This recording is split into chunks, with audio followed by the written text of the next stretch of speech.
2015 ஒரு டிபேட் நடக்குது. எங்க பாராளுமன்றத்தில் ஒரு டிபேட் நடக்குது.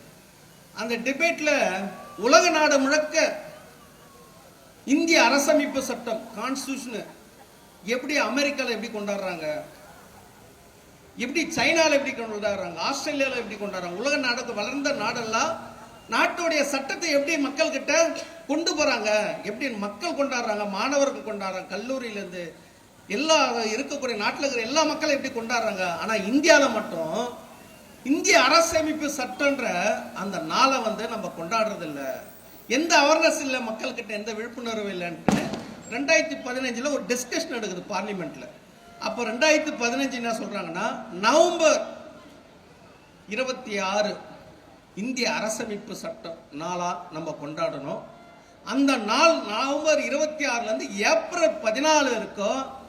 அந்த நாள் பாபா சாஹேப் அம்பேத்கர் நாளா கொண்டாடணும். எல்லா பள்ளிக்கூடம் எல்லா மாநிலத்துக்கும் இந்த சர்க்குலர் அமைச்சுக்கிறாங்க. 2019, 20, 21, 22 எல்லா பார்த்தீங்கன்னா எல்லாமே சர்க்குலர். நவம்பர் 26 இருந்து ஏப்ரல் 14 இருக்கும் பாபா சாஹேப் அம்பேத்கர் நாளா பள்ளிக்கூடத்தில் கட்டுரை போட்டி, பேச்சு போட்டி, ஒரு கல்லூரியா பாராளுமன்றம் மாதிரி பாராளுமன்றம், பிரைவேட் இன்ஸ்டியூட், அரசாங்க ஊழியர், மத்திய அரசு ஊழியர், மாநில அரசு ஊழியர், ஜுடிஷியல் எல்லாம் சேர்ந்து பாபா சாஹேப் அம்பேத்கர் நாளை ஒரு நாளா கொண்டாடணும்னு சொல்லி ஆணை போட்டுக்கிறோம். இன்னைய இருக்க தமிழ்நாடு அரசு, அது இபிஎஸ் அரசா இருக்கட்டும், இப்ப இருக்கக்கூடிய ஸ்டாலின் அரசா இருக்கட்டும், இந்த நகல் எல்லாருக்கும் இந்தியா முழுக்க எல்லாருக்கும் அமைச்சிருக்கிறாங்க. ஆனா இன்னைய வரைக்கும் யாருமே பாபா சாஹேப் அம்பேத்கர் நாள் கொண்டாடாத இருக்கிறாங்க. என்ன விஷயம், ஏன் கொண்டாட இருக்கிறாங்க?